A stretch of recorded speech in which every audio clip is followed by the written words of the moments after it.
Hello, we're back. I don't know what happened. My computer wanted to update. So here we are again, and we're still talking about the first episode that we're doing on Coffee with Marshall. And we were talking about, you were going to ask me a question and it just broke off. I was going to ask you about, we were talking about eating, we were eating seafood.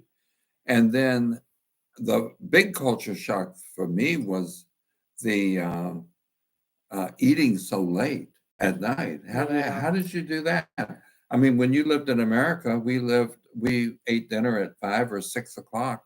Yeah. And then you go to Spain and they eat at 9 or 10 o'clock at night, which is, I think, really late. It's really late, and thank you. I don't know what happened, but thank you for coming back. I'm so thrilled that you're here. That means the world to me. Yeah. I don't know what happened. Technical difficulties, sometimes that happens, and you just have to restart again. You know, it's what it is. We had to reboot. Yeah, I had to restart, and then I had to save it, and the first part saved and there, and then I'll just have to make some like description to kind of like It's link like them life, together. yeah. It's life. Life is a series of reboots. Yes, exactly. So my dad asked me about the time that we eat in Spain, and it's true. There are actually now, after COVID, things changed, and now a lot of restaurants, they have two timetables to eat at a restaurant. The first would be at 8:30, and for the typical Spanish, it's way too early. And then the next session would be at 10. So it kind of pushes the first session, the 8:30 session, out the door, because Spanish are really into speaking around the table, talking, chatting, having their coffee after dinner. Mm-hmm. And for the people that go the first session, they're kind of like pushed out the door. It's time for the second session, so you're going to have to go. I like to eat early because it's just healthier, and I can go to bed and not be up to here with food. And I kind of like to go to bed before midnight because, well, it's just they're healthy habits. But some people, they stay out until really late, and that's not for me. So the 10 o'clock session is not for me. If I have to go out at that time to eat dinner, I really am not excited to do that. Some people love it. It's fine. Well, I noticed when parties and functions, events, Right. they're always late at night. Don't those people have to get up early in the morning? Some do. If it's a Saturday night, they usually don't. So it just depends. But Okay. a lot of people go out on a Thursday night and they're out. And then they have to go to work on a Saturday, on a Friday. I can't do that. Well, when you go to your friend's house, when they invite you over for parties and stuff, what's a normal time to start an event just at someone's home? We usually have like drinks first and maybe one wine, and we chat a little bit, and then dinner. So it's about like at 8 o'clock, Oh, 8 o'clock-ish. So you could be there start. till Until midnight, 2 in the morning. 2, 3. And I shut down after about My body about shuts 1. down. I can't do that anymore. That was one of my culture shocks when I first got to Spain, and I went out, and people would stay out until the next morning, and they'd go and have their churros and the next morning or something like that. I could not handle it. It was very difficult for me because I've never been like that. I need my sleep. But other people love it. So, it just depends. It's a personal thing. Yeah. And that could be the same in America in big cities like New York. Oh yeah, sure, for sure. And Yeah. Los Angeles. Yeah. A lot of late Yeah, late night party animals, Not that's in Southern that's Georgia. not me. Yeah. What about this last question you had for me? Customer service. How different is it in the US and in Spain? I love American culture. I love American customer service. Normally, they're so kind, they're so friendly, they're so helpful. And you're greeted with normally. I'm not going to say everybody, but Right. they're friendly and they're helpful. Spanish customer service, it depends on where you go, but I like a smile. And I like being smiled at, and then if somebody is having a bad day and they're just not smiling, I try and make them smile. But I love Yeah. American customer service. It's really good. Well, I really think in the small towns and the little private shops, they, I know that we bought some gifts to bring back here to America. And this lady that waited on us, and it was her shop, she could not do enough for us. Yeah. She had to wrap everything, and it was beautifully wrapped. She took her time to do. We didn't ask her to do that, and I wanted to. She said, "No, no, no. This is their service." So, uh, I thought the customer service was amazing. Yeah, it was good there. It was good at that shop. It just depends. It depends. Yeah. I really cannot generalize, but I always find it so easy here that you go, you present your receipt, and they will, give your money back. In Yeah. Spain, it's a little different. If it's a mom and pop shop, which is like a personally owned shop from the family, by the family, a lot of times they will give you a voucher. They will Yeah. not give you back your money. You will get a voucher. So that obliges you to go back and purchase something from them, which sometimes they don't have the product for you. So I don't like that Oh, policy. okay. I I didn't do. experience that. Yeah. I couldn't have used the voucher No, because you I don't wouldn't be live there there. that long. Hello, nice to see you. We're talking about, and this this session is done in two parts because our first part just broke off. I don't know why, It but went it just away. did. And so we're here and we're comparing American culture with Spanish culture, and that's what we're talking about. And we're having coffee with Marshall. As you can see, this is my dad, and I'm Tricia, and it's nice to have you here. So we wanted to ask you, what kind of cultural shock have you had? Because many people leave their homes or they spend some time abroad. And what kind of cultural shock or wonderful experiences have you had outside of your country? I want to see the comments now.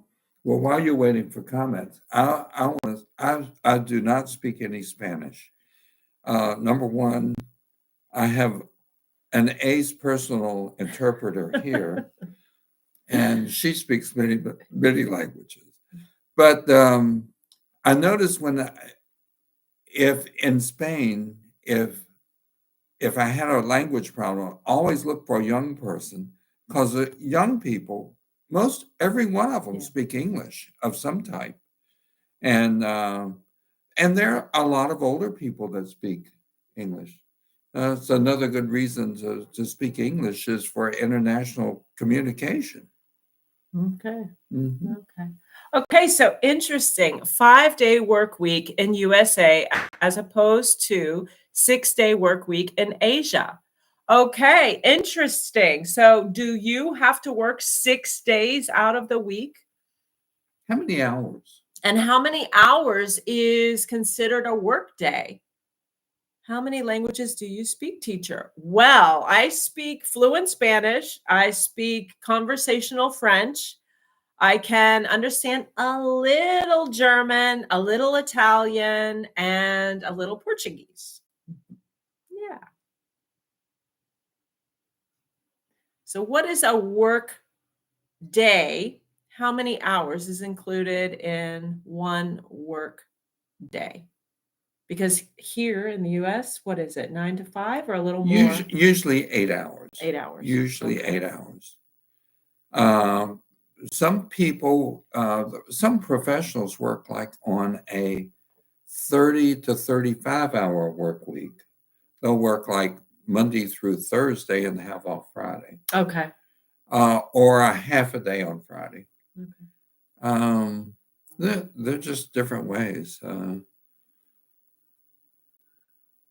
Not work, but I had to go to school for 6 days, 8 hours a day. Oh, wow. And I bet your school system was good and Yeah, efficient. I bet you've learned a lot. I bet you're smart Mhm. because the school system usually in Asia is better, right? Oh, yeah. Because I don't know, the school system here has just gone downhill. Yeah. Ever since COVID, Yeah. everybody's experienced COVID, but um, we're hoping that in 2025, our school systems are going to radically improve. We really Hopefully. hope that. Hopefully. Yeah. It Did was I have any very other? tough. I It have was any more very tough. questions for you? I don't know. Anything you can add?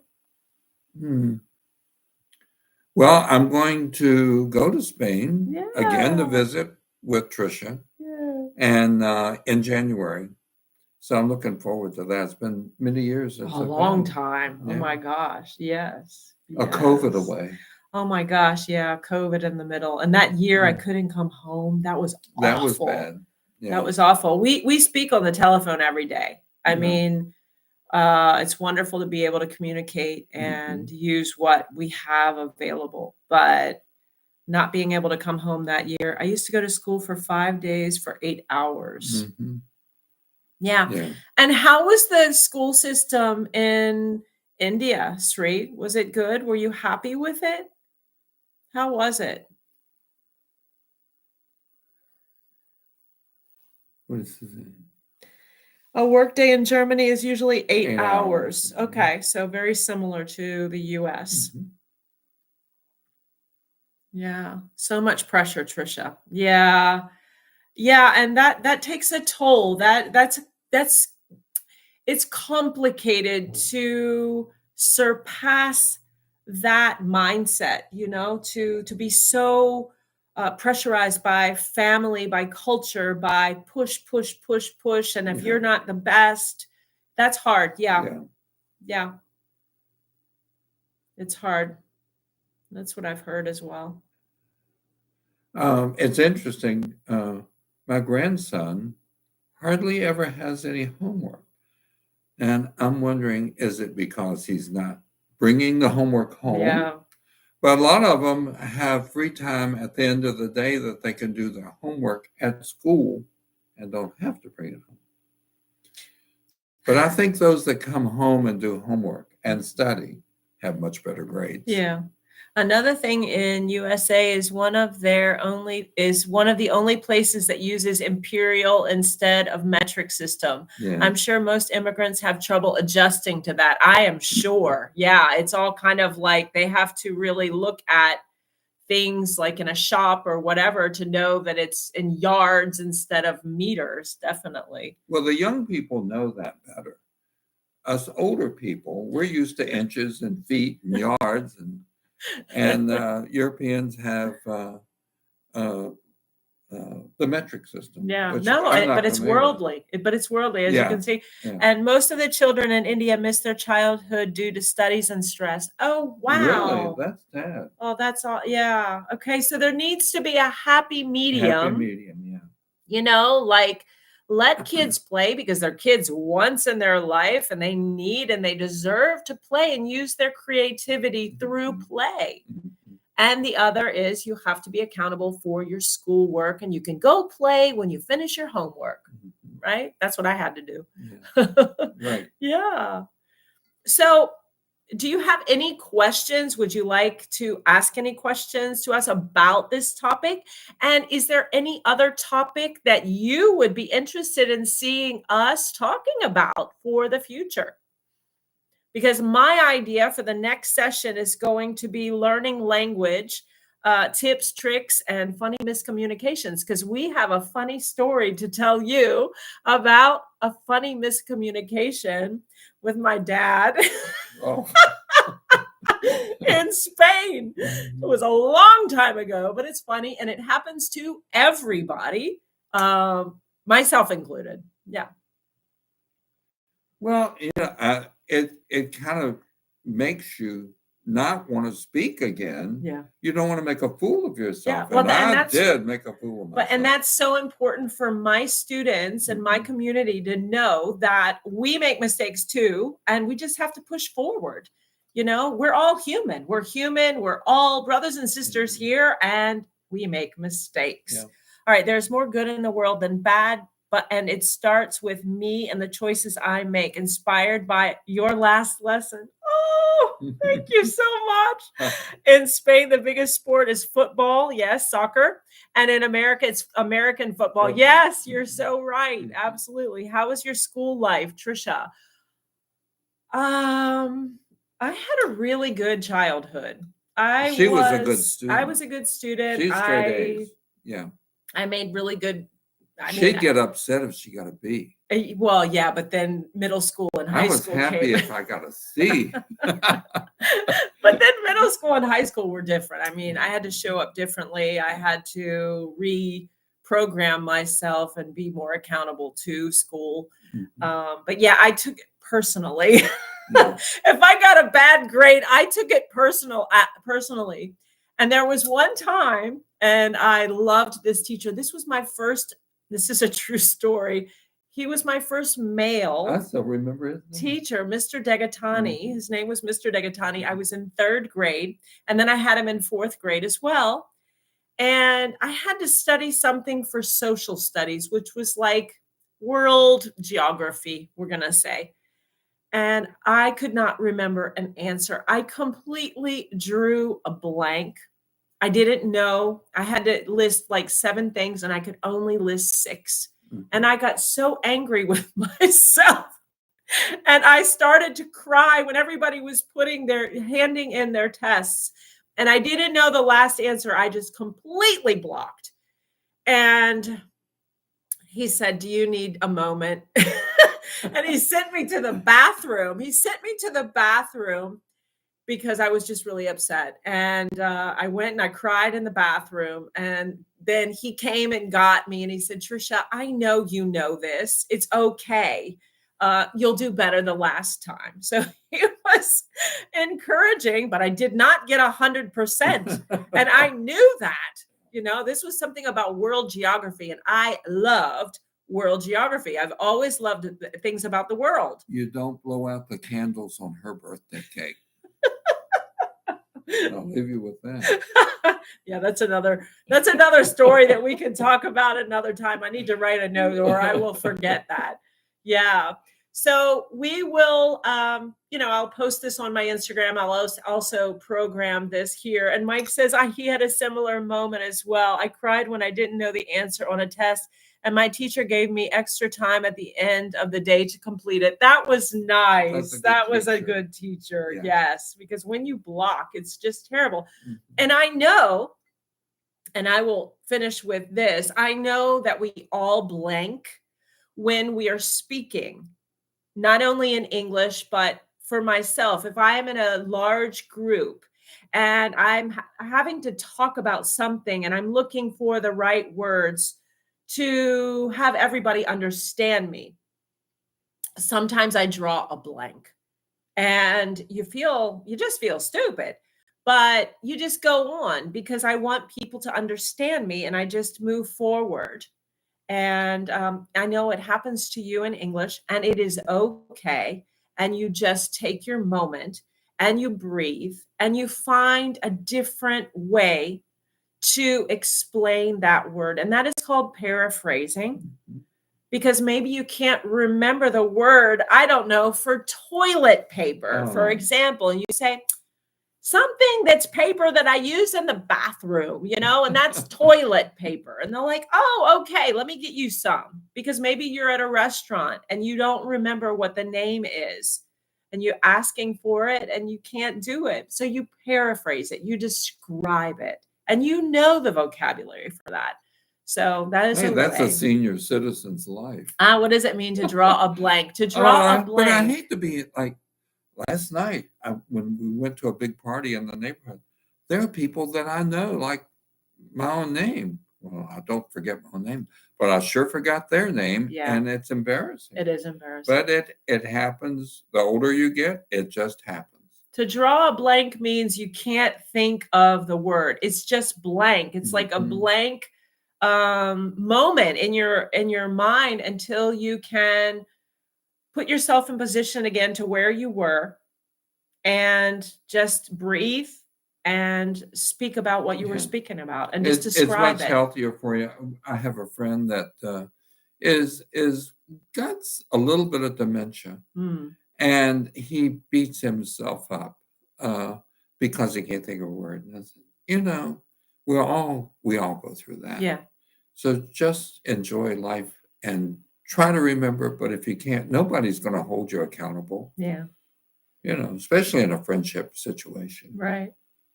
So thank you so much. Thank you so much for being here, being part of this journey, because this is a journey not only for you with your English learning, but also for me to help you help yourself. It's a good way of listening and understanding more in English. So I really applaud you. Let me put down my coffee with Marshall and applaud you for being here. Thank you. And we'll see you in the next session. I will put this up here and also on Instagram and Facebook. Take care. Have a blessed Christmas. Have a wonderful Christmas. And if you're not celebrating Christmas, have a wonderful time. And I'll see you soon. Thank you. Goodbye, everyone. Bye. Bye-bye. Bye.